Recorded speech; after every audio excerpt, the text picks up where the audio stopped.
Column chromatography is the purification technique most commonly used in organic chemistry. Column chromatography can be used to purify most any mixture of solids and/or liquids, with some difference in polarity on both the small and large scale. In column chromatography, the stationary phase is typically a solid material called the adsorbent. In this lab, we will be using silica gel.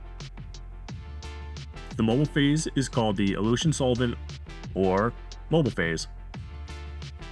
The adsorbent, or the silica, is packed into a vertical glass column with elution solvent. The sample that needs to be purified is loaded on top of the adsorbent. Once additional mobile phase is added to the top of the column, gravity then draws the elution solvent down the column. Once the mobile phase leaves the bottom of the column, it is called the eluent and is collected using test tubes called fractions. Separation of compounds occurs on the adsorbent via interaction of the molecules with the stationary phase, exactly like thin layer chromatography.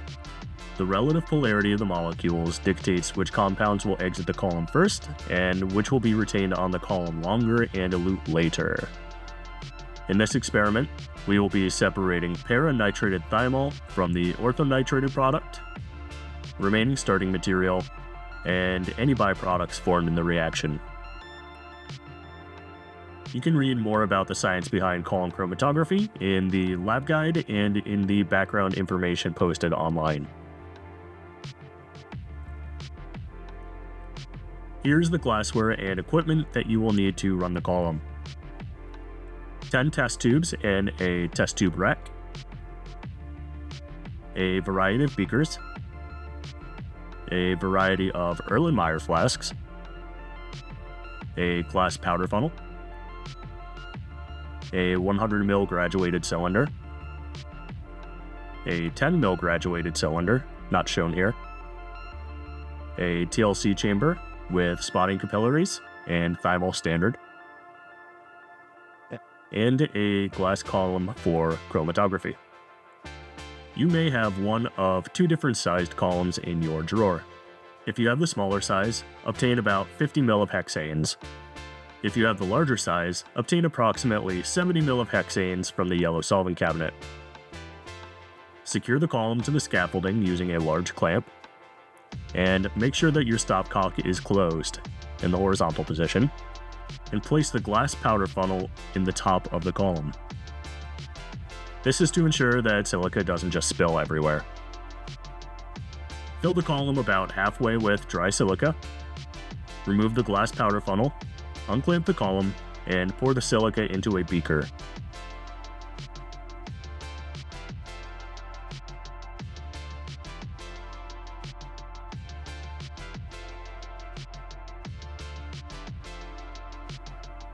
Reclamp the column, again ensuring that the stopcock is closed. Obtain a pea-sized piece of cotton and insert it into the column and gently lodge it into the neck of the column using a glass pipette. Do not push the cotton down too far, otherwise it will obstruct the flow of solvent and it will just run very, very slowly on you. Add approximately 1/2 to 1 centimeter of chromatography sand on top of the cotton at the bottom of your column. Gently tap the column to make sure that the sand is level. If you'd like, you may use a ruler to check if you have the appropriate amount of sand in the column. It is now time to actually pack the column. Fill the column approximately 1/3 of the way full with hexanes. Now tap the column to make sure that the sand is even, and also to dislodge any air bubbles that might have become trapped. To make the silica slurry, add hexanes into the beaker containing the dry silica. When you swirl the beaker, the slurry should be fluidic and free-flowing, and it should kind of deposit a small amount of dry silica on the walls of the beaker. The slurry must pour on its own in order to achieve a well-packed column without bubbles, cracks, or channels. If the slurry is too thin, that is also okay, but when you go to pour it into the column to actually pack it down, you will mostly just pour the solvent off of the top, so you will need to drain a small amount of solvent through the column,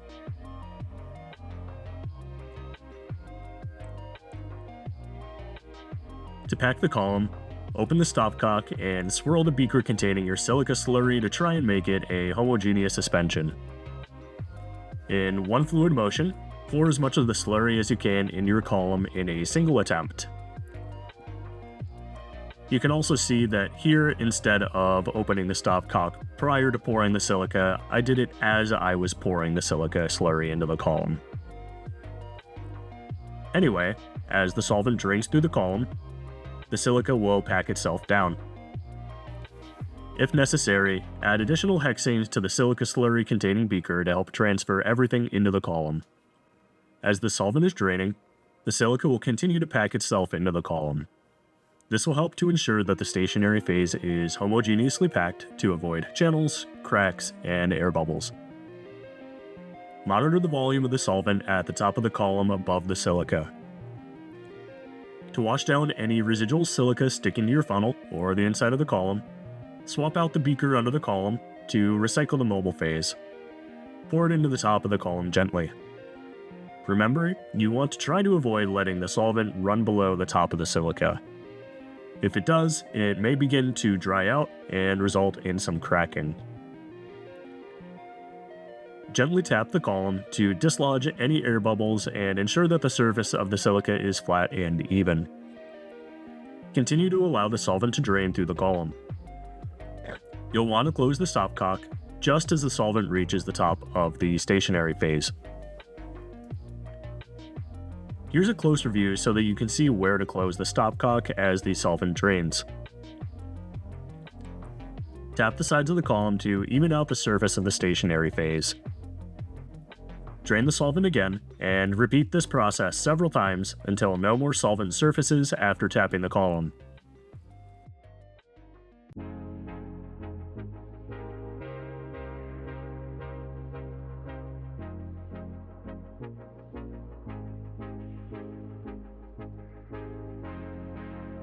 Add another 0.5 to 1 centimeter of chromatography sand to the top of the stationary phase. Gently tap the sides of the column to level out the chromatography sand. Next, you should dissolve your crude reaction mixture in the minimum quantity of 20% ethyl acetate and 80% hexanes. Here you can see that I used just over half a ml of solvent. Swirl the simulation vial or pipette the mixture to help facilitate dissolution in order to dissolve your crude product in the minimum quantity of solvent. Now, before you load your sample, be sure to pre-prepare everything that you need for TLC.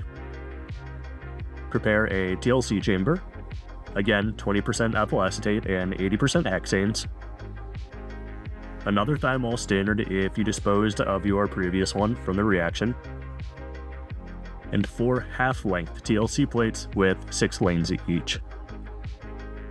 One for the thymol standard, and then 5 fractions, so you will have a total of 20 fractions to spot on TLC.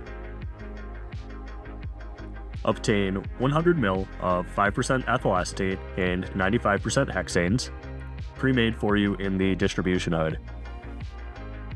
Replace the beaker under your column with the test tube rack and test tubes. Now, using a glass pipette, transfer the sample to the column. Be sure to not invert your pipette, otherwise you will lose some of your sample when you flip the pipette back over. Now, gently pipette the solution onto the sand in a narrow band. Try to not disturb the surface of the silica too much. Make sure that you add all of your sample to the top of the column. Once all of the sample is added, open the stopcock to drain the sample into the top of the stationary phase. Close the stopcock and rinse your scintillation vial with 1 to 2 ml of 5% ethyl acetate and 95% hexanes, and transfer this to the top of the column. Load this into the stationary phase as you did before, and close the stopcock.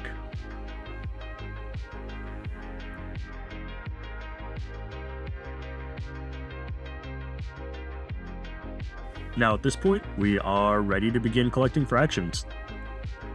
Fill the rest of the column with the first mobile phase, taking care to not disturb the top of the column too much. open the stopcock and begin collecting your first fraction. As your fractions are being collected, be sure to periodically refresh the column with additional mobile phase to prevent the column from running dry. When you are running the column, you should try to never close the stopcock unless you are checking a TLC plate under UV or you are preparing the next mobile phase.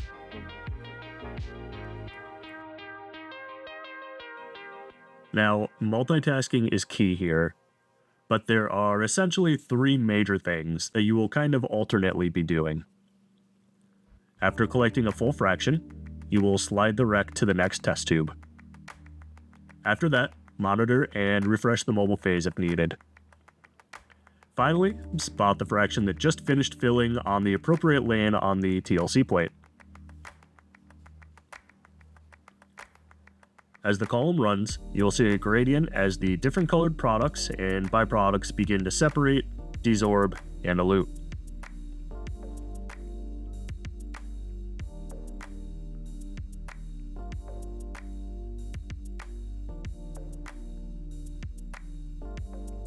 Once 5 fractions are collected, begin to develop your TLC plate while collecting the next set of fractions.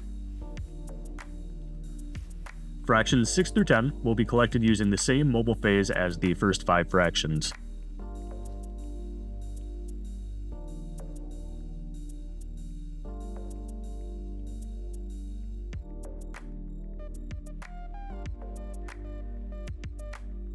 Once your TLC plate has been developed, visualize the plate under a UV lamp.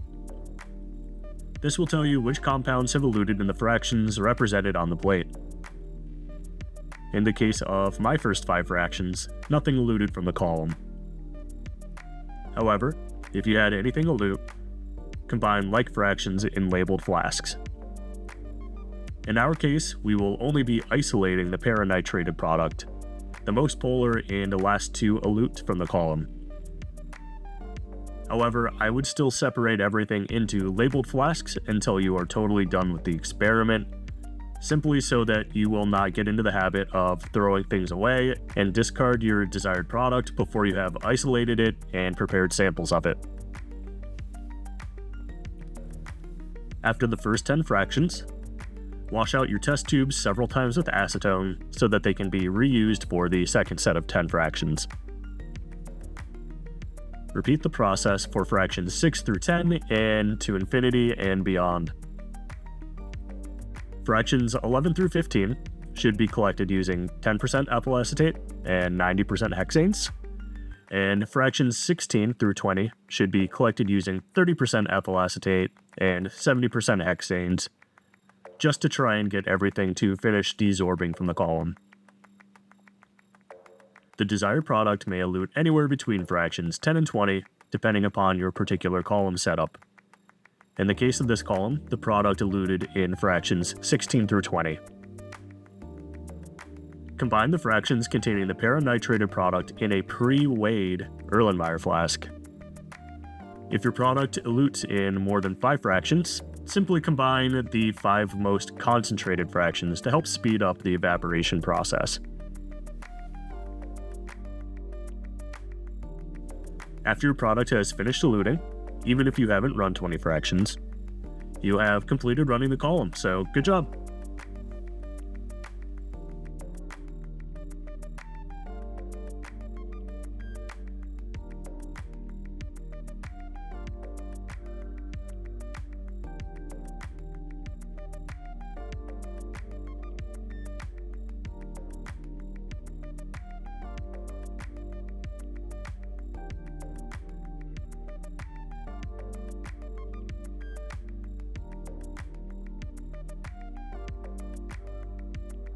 To isolate your product, simply evaporate the solvent using a warm water bath and stream of nitrogen, as you've done several times in the past.